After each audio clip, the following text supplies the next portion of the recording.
अस्सलाम वालेकुम, hello everyone, कैसे हैं आप सब लोग। तो ना आज मैं इंटरमिटेंट फास्टिंग का वीडियो लेकर आई हूँ। आप लोगों ने बहुत सारे मैसेजेस किए थे कि आपने अपना वेट लूज़ कैसे किया, उसके ऊपर एक डिटेल वीडियो बनाइए।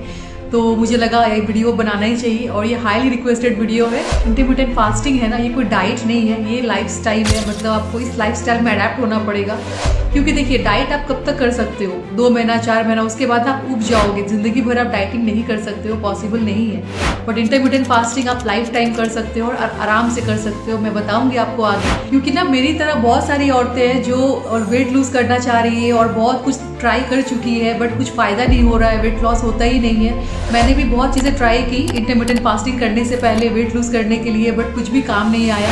डाइटिंग वगैरह करके ना 2-4 दिन में मन भर जाता है, फिर नहीं हो पाता है। तो इस तरह से बहुत चीज़ें मैंने ट्राई की, बट वो वर्क नहीं किया। बट इंटरमिटेंट फास्टिंग बहुत अच्छे से काम किया और उसका विजिबल रिजल्ट्स आप लोगों को दिखा, इसलिए आप लोग कितने सारे कमेंट्स भी आ रहे थे मुझे। जी हाँ, मैंने काफ़ी वेट लूज़ किया है। तो चलिए शुरू करती है मेरी वेट लॉस जर्नी।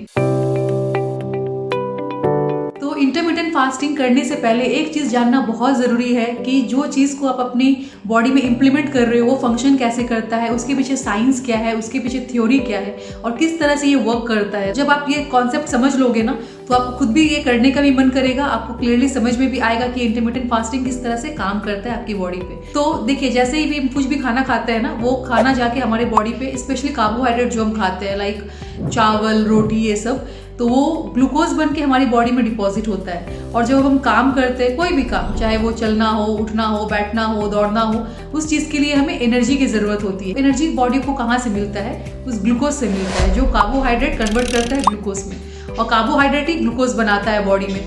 जब आप ज़्यादा कार्बोहाइड्रेट खाते हो तो ज़्यादा ग्लूकोज बॉडी में आपका बनना शुरू होता है। बट क्या हम उतना ग्लूकोज यूज़ कर पाते हैं, उतना एनर्जी हम यूज़ कर पाते हैं रोज़मर्रा की लाइफ में? हम नहीं कर पाते। लाइक हम ज़्यादा एक्सरसाइज नहीं करते, ज़्यादा चलते फिरते नहीं है और खाना बहुत ज़्यादा खाते हैं। स्पेशली इंडियन मील में ना, हमारा जो हीरो ऑफ द मील होता है वो कार्ब ही होता है। आपने देखा होगा हमारे प्लेट में, आप देखना कभी भी, आप खुद के प्लेट में भी देखना, तो आपको चावल का क्वांटिटी सबसे ज़्यादा दिखेगा, या फिर आप रोटी ले रहे हो तो रोटी का क्वांटिटी बहुत ज़्यादा दिखेगा, मतलब कार्ब ज़्यादा दिखेगा आपको अपने प्लेट में। तो चावल रोटी बहुत ज़्यादा हम खाते हैं और उतना ग्लूकोज हमारी बॉडी में बनता जाता है। और जब वो ग्लूकोज यानी ग्लाइकोजन जब अच्छे से यूज़ नहीं होता है पूरी तरह से, तो वो क्या होता है, वो बॉडी में जाके फैट का रूप ले लेता है। वो डिपॉजिट होते होते ना, जमा होते होते फैट बन जाता है, फिर आप वेट गेन करना शुरू करते हो। तो कार्ब इज द कल्प्रिट। मतलब जितना आप कार्ब कम करोगे अपने डाइट में, आपको उतना अच्छा रिजल्ट दिखेगा, उतना फास्ट रिजल्ट दिखेगा। सिर्फ ना डाइट से ही आप अपना वेट लूज कर सकते हो, आपको कोई एक्सरसाइज करने की भी जरूरत नहीं है, क्योंकि ना जो एक्सरसाइज का रोल होता है वो सिर्फ 10% ही होता है। 90% डिपेंड करता है वेट लॉस आपका आपके फूड पे। अगर आपने फूड कंट्रोल कर लिया तो 90% वेट लॉस आपका वहीं पे हो गया। अगर आप एक्सरसाइज कर रहे हो तो अच्छी बात है, मतलब बोनस है, सोने पे सुहागा मतलब कह लो, और अच्छा होता है। बट विदाउट एक्सरसाइज भी ना आप अपना वेट लूज आराम से कर सकते हो, कोई प्रॉब्लम नहीं होगी। मैं सच बता रही हूँ, आपको कोई जिम करने की ज़रूरत नहीं है, कोई भारी एक्सरसाइज करने की ज़रूरत नहीं है। सिर्फ फूड कंट्रोल करना है, सही पोर्शन में बैलेंस्ड मील लेना है और आराम से आप ग्रेजुअली अपना वेट लॉस कर भी लोगे।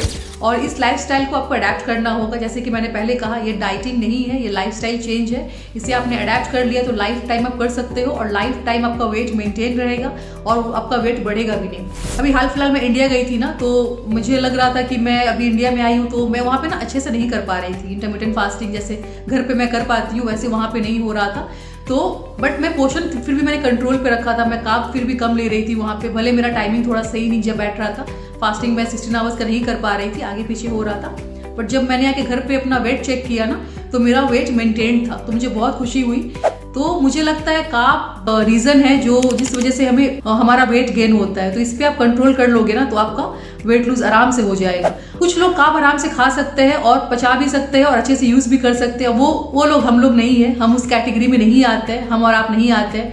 क्योंकि जो लोग फार्मर होते हैं ना, किसान जो दिन रात खेत में काम कर रहे हैं, या फिर जो कंस्ट्रक्शन साइट पे लेबर दिन रात काम कर रहे हैं, मतलब फिजिकल स्ट्रेंथ ज़्यादा जहाँ पे लगता है, वो ज़्यादा कार्ब खाए तो कोई प्रॉब्लम नहीं है, वो इस एनर्जी को, उस ग्लूकोज को यूज़ कर लेते हैं। बट हमारा यूज़ नहीं होता है, हमारा सब डिपॉजिट होता रहता है बॉडी में और हम वेट गेन करते हैं। और जब ग्लूकोज आपकी बॉडी से फिनिश हो जाएगा, कार्ब आप कम खाओगे और बिल्कुल मतलब समझ लो ग्लूकोज नहीं है बॉडी में, बट बॉडी को तो एनर्जी चाहिए फंक्शन करने के लिए, तो एनर्जी बॉडी को कहाँ से मिलेगी? तब ना वो हमारा जो एनर्जी फैट से मिलता है बॉडी को, हमारा बॉडी हमारा फैट को यूज़ करता है उस एनर्जी के लिए। तो वहाँ पे हमारा फैट लॉस होना शुरू होता है, वहाँ से वेट लॉस आपका शुरू होता है। तो जितना बॉडी में ग्लूकोज कम होगा, फिनिश होता रहेगा, वो फैट से एनर्जी आपका बॉडी लेगा, तो अपने आप ही आपका वेट लूज हो जाएगा। तो चलिए आज का वीडियो शुरू करते हैं और ये बताते हैं कि मैं कैसे अपना डाइट करती हूँ और किस तरह से मैं फास्टिंग करती हूँ।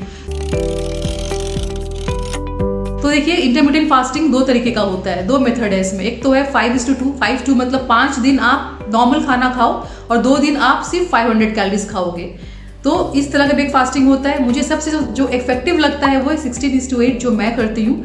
16 आवर्स फास्टिंग और 8 आवर्स मेरा होता है ईटिंग विंडो, मतलब 16 घंटे मैं कुछ नहीं खाती। और 16 घंटा आपको सुन के लग रहा होगा कि बहुत लंबा है, 16 घंटे रोज कोई कैसे फास्ट करेगा।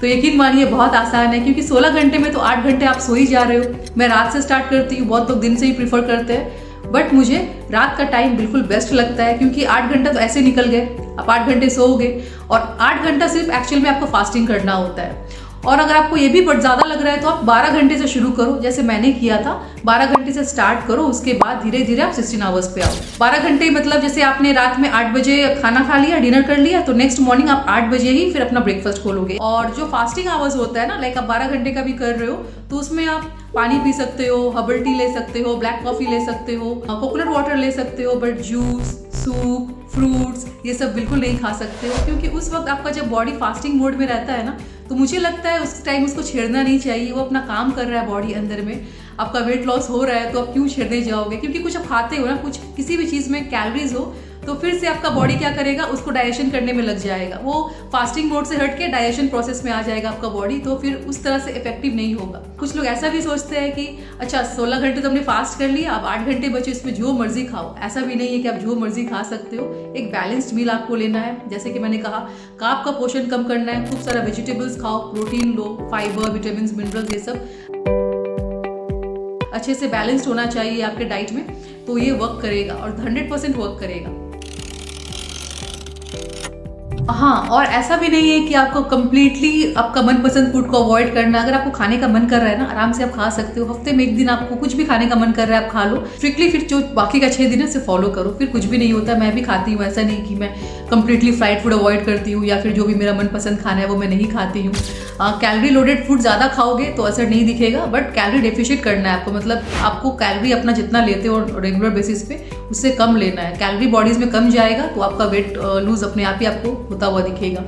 तो हाँ, आप एंजॉय करो, कोई बात नहीं, हफ्ते में 1 बार कर लो, खा लो जो मन कर रहा है, बट बाकी का 6 दिन जैसे मैंने कहा स्ट्रिक्टली फॉलो करो, फिर आपको कोई प्रॉब्लम नहीं होगी।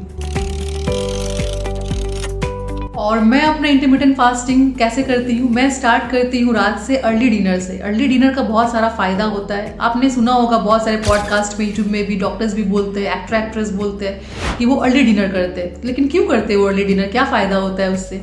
कि जैसे खाना आपने खा लिया जल्दी, 7 बजे आपने खाना खा लिया, अगर 10 बजे तक आप सोने जा रहे हो, 7 से 10 के बीच में 3 घंटे का टाइम मिल जाता है आपकी बॉडी को डाइजेस्ट करने का। तो जब तक आप सोने जाओगे ना, तब तक आपका फूड ऑलमोस्ट डाइजेस्ट हो चुका होगा। तो आपकी बॉडी में अब डाइजेशन का प्रोसेस बंद हो जाएगा, मतलब कुछ नहीं है बॉडी में डाइजेस्ट करने के लिए, आपका ऑर्गन्स रिलैक्स हो जाएगा और वहाँ से सफ़र शुरू होता है वेट लॉस का। मतलब आप सोते सोते ही 8 घंटे आप वेट लूज कर रहे हो अपना, है ना कमाल की बात। तो 8 घंटे ऐसे ही आपके निकल गए। फिर मैं सुबह उठती हूँ और सुबह 10 बजे मैं अपना ब्रेकफास्ट लेती हूँ। ब्रेकफास्ट इन द सेंस मैं कोकोनट वाटर लेती हूँ पहले।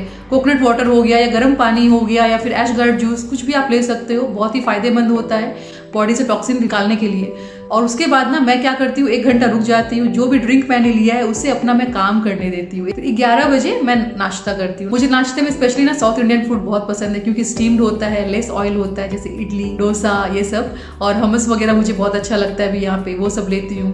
आप फ्रूट्स ले सकते हो, नट्स ले सकते हो, इस तरह से बैलेंस करके चलना है आपको। किसी दिन कुछ, किसी दिन कुछ आप ले लो। और इसी तरह से मेरा प्लेट कुछ दिखता है, चलिए मैं दिखाती हूँ आपको मेरा नाश्ते में प्लेट कैसा होता है।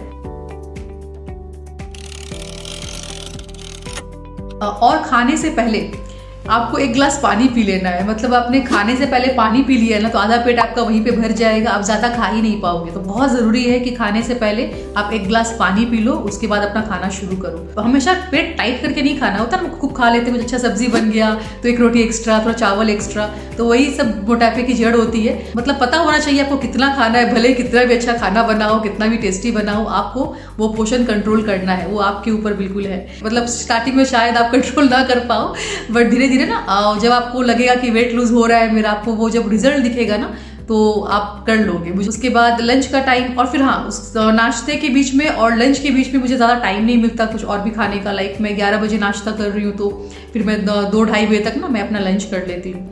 लंच भी मेरा प्लेट कुछ ऐसा होता है, बैलेंस्ड होता है, सारी चीज़ें इसमें होती है। और हम ना प्रोटीन पे बिल्कुल फोकस नहीं करते हैं, प्रोटीन बहुत कम लेते हैं, कार्ब का मात्रा बहुत ज़्यादा होता है, प्रोटीन बहुत थोड़ा होता है हमारे प्लेट में। हमें फोकस करना है फैट लॉस पे, हमें मसल लॉस नहीं करना है। अगर आप प्रोटीन नहीं लोगे ना तो आपका मसल लॉस होने लगेगा, जो कि सही नहीं है। तो सही तरीके से वेट लॉस करना है, इसलिए प्रोटीन बहुत ज़रूरी है। अब एक और क्वेश्चन आता है कि प्रोटीन हम कितना लें।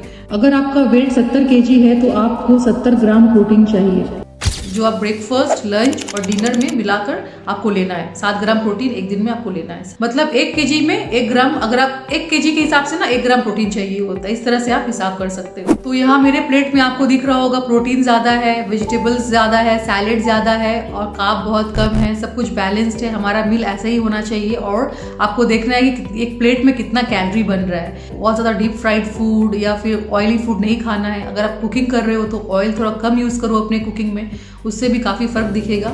मतलब हमें कोशिश करना है कि कम कैलोरीज वाला फूड हम इंटेक करें और सही फूड इंटेक करें। और ये भी एक मिसकंसेप्शन है ना कि व्हाइट राइस खा के आप वेट लूज नहीं कर सकते हो। यकीन मानिए मैंने व्हाइट राइस खा के वेट लूज किया है। मेरे घर में ब्राउन राइस नहीं बनता है, लेकिन मैं कम खाती हूँ। देखिए, हेल्दी चीज़ भी आप ज़्यादा खाते हो ना तो वो भी अनहेल्दी हो जाता है। अगर आप ब्राउन राइस खा रहे हो, आपको लगेगा थोड़ा ज़्यादा खा लेंगे तो कोई फ़र्क नहीं पड़ेगा, ऐसा नहीं है। ब्राउन राइस भी आप खाओगे तो आपको लिमिट में खाना है। बट हाँ, ब्राउन राइस में ज़्यादा बेनिफिट है, आपको ज़्यादा फायदा मिलेगा उससे। बट हमारे इंडियन घरों में मैं देखती हूँ ना, ज़्यादातर व्हाइट राइस ही बनता है। खुद के लिए खाना बनाओ, दूसरों के लिए खाना बनाओ, वो बहुत हेडेक हो जाता है। तो इतना हेडेक लेने की ज़रूरत नहीं है। नॉर्मली जो राइस घर में बनता है अब वो खा सकते हैं, मैं भी खाती हूँ। पोर्शन में खाइए, थोड़ा सा खाइए। तो लंच के 1 घंटे के बाद ना मैं ब्लैक कॉफ़ी लेती हूँ। मतलब ब्लैक कुछ भी नहीं, ना उसमें दूध होता है ना ही उसमें शुगर होता है। बहुत लोग ब्लैक कॉफ़ी में शुगर भी डालते हैं, मेरे हस्बैंड करते हैं, उसे ब्लैक कॉफ़ी बोलते हैं। जी नहीं, भी शुगर मैंने बिल्कुल कम्प्लीटली स्टॉप कर दिया है। शुगर की बदले में गुड़ यूज़ कर लेती हूँ। कुछ मीठा खाने का मन करता है तो मैं डेट्स खा लेती हूँ। इस तरह से कभी कभार आइसक्रीम हफ्ते में 1 दिन, जैसे मैंने कहा, आप कर सकते हो, आप खा सकते हो। इतना भी बॉडी को स्ट्रिक्टली फॉलो मत करने देना। हफ्ते में 1 बार आराम से आप खा सकते हो, कोई दिक्कत नहीं आएगी। बट 6 दिन, मैंने कहा, मैं बार बार कह रही हूँ, 6 दिन हमेशा आपको अच्छे से फॉलो करना है। और मेरा ब्रेकफास्ट लेट में स्टार्ट होता है ना, तो मेरा ऐसा हो जाता है टाइमिंग कि मुझे स्नैकिंग का टाइम बिल्कुल नहीं मिलता है। तो मैं 3 टाइम ही खाना खाती हूँ, ब्रेकफास्ट, लंच, डिनर। बीच में कोई और चाय वाय नहीं। एक कॉफ़ी पीती हूँ लंच के बाद, जैसे मैंने बताया। उसके बाद सीधा डिनर करती हूँ 7 बजे। तो 7 बजे डिनर में मेरा प्लेट कुछ ऐसा होता है। और मैं रोटी को ना थोड़ा मिक्स कर देती हूँ आटे को। लाइक गेहूं के आटे में ज्वार, बाजरा, रागी, ये सब मिक्स करके, कंबाइन करके रोटी बनता है और वही रोटी मैं खाती हूँ। तो पतली पतली 2 रोटियाँ मीडियम साइज़ की और खूब सारा सब्जी, सैलेड, ये सब साथ में। तो ये ऐसा रहता है मेरा डिनर प्लेट, और इस तरह का डिनर मैं करती हूँ। और इसी डिनर के साथ ना मेरा इंटरमिटेंट फास्टिंग का विंडो होता है क्लोज 7 बजे। और नेक्स्ट मॉर्निंग मेरा फास्ट खुलता है वही 10 बजे, कोकोनट वाटर के साथ या फिर गर्म पानी के साथ। तो इस तरह से मेरा चलता है रूटीन। कुछ एक्सरसाइज भी है जो मैं करती हूँ। आपने कई ब्लॉग में मेरा देखा होगा पिछले ब्लॉग्स में कि मैं वॉक पे जाती हूँ। मुझे मॉर्निंग वॉक करना बहुत अच्छा लगता है। मैं बहुत ज़्यादा ना हेवी एक्सरसाइज या फिर बहुत मतलब फिजिकल ट्रेनिंग वगैरह नहीं करती हूँ। सिंपल वॉकिंग करना है 20 से 25 मिनट। खुद के हेल्थ के लिए अच्छा फील भी होता है, बहुत एनर्जेटिक फील होता है। आप करके आना सुबह मॉर्निंग में, आपको बहुत अच्छा फील होगा, फ्रेश एयर लगता है बॉडी में। तो बस सिंपली घर का होम कुक्ड फूड खा के और सिंपल एक्सरसाइज करके और इंटरमिटेंट फास्टिंग प्रॉपर तरीके से करने से आपका वेट लूज 100% गारंटेड है कि होगा ही होगा। तो आप स्टार्ट कर सकते हो। और कुछ लोग राइट कैंडिडेट नहीं है इंटरमिटेंट फास्टिंग करने के लिए। लाइक अगर आप प्रेग्नेंट हो, ब्रेस्ट फीड कर रहे हो, या आपको कोई हेल्थ कंडीशन है, आपकी दवाइयाँ चल रही है, तो कोई भी फास्टिंग करने से पहले, कुछ भी करने से पहले आप अपने डॉक्टर से ज़रूर कंसल्ट करें, उनका सजेशंस ले। बस यही सिंपल तरीके से मैंने अपना वेट लूज़ किया। बहुत ग्रेजुअली मैंने लूज़ किया है। मैंने ना बॉडी पे बहुत प्रेशर नहीं डाला कि एकदम से इंटेंस वर्कआउट करके या इंटेंस क्रैश डाइट करके कम करना है, नहीं। मैंने आराम से बिल्कुल किया है। 12 घंटे से शुरू किया मैंने अपना। 12 घंटा खाना है, 12 घंटा नहीं खाना है। उसके बाद धीरे धीरे मैं 16 घंटे पे आई और उसके बाद से धीरे धीरे मुझे दिखने लगा वो रिजल्ट अपने बॉडी पे, तो आप लोगों को भी दिखा। तो बस मैंने काफ़ी वेट लूज़ किया, काफ़ी मतलब बहुत ज़्यादा नहीं किया, मैंने 70 kg की थी, अभी मैं 65 kg की हूँ, 65 kg की हूँ। बट वो 5 kg का वेट लॉस भी ना काफ़ी मतलब विजिबली दिख रहा है, उसका रिजल्ट काफ़ी अच्छा दिख रहा है। और मेरे वेट के हिसाब से मुझे और 3 kg वेट कम करना है, उसके बाद मैं फिट हो जाऊंगी। अभी भी मैं फिट नहीं हूँ BMI के हिसाब से, बट अभी भी काफ़ी अच्छा लग रहा है, बॉडी हल्का फील होता है। अगर आपका वेट कम होता है, उठने बैठने में ईजी होती है। और वेट लूज के साथ साथ ना बहुत सारी बीमारियां भी दूर हो जाती है। मेरा कोलेस्ट्रॉल थोड़ा कम हो गया है, पहले मेरा कोलेस्ट्रॉल बहुत हाई था, इवन थायराइड, PCOD ये सब भी ना मतलब जितना ज़्यादा वेट आपका होता है उतनी ज़्यादा बीमारियां आपको आती है। जब आप फिट रहोगे ना तो ये सारी बीमारियां भी आपकी चली जाएगी। आपका मतलब जैसा वेट लॉस होगा ना उसी तरह से बीमारियां भी सारी लॉस हो जाएगी। आप बॉडी फिट रखना बहुत ज़रूरी है। तो बस ठीक है, इसी के साथ मैं आज का व्लॉग यहाँ पे एंड करती हूँ। होप आप लोगों को थोड़ा बहुत मोटिवेशन मिला हो मेरी स्टोरी सुनकर। और बहुत लोग वेट लूज करना चाह रहे हैं जो नहीं कर पा रहे हैं, आप स्टार्ट करो, इंशाल्लाह आपको फ़र्क दिखेगा। तो बस आज के लिए इतना ही, फिर मिलते हैं नेक्स्ट व्लॉग में। अपना ख्याल रखें, stay safe, bye, take care, अल्लाह हाफिज़।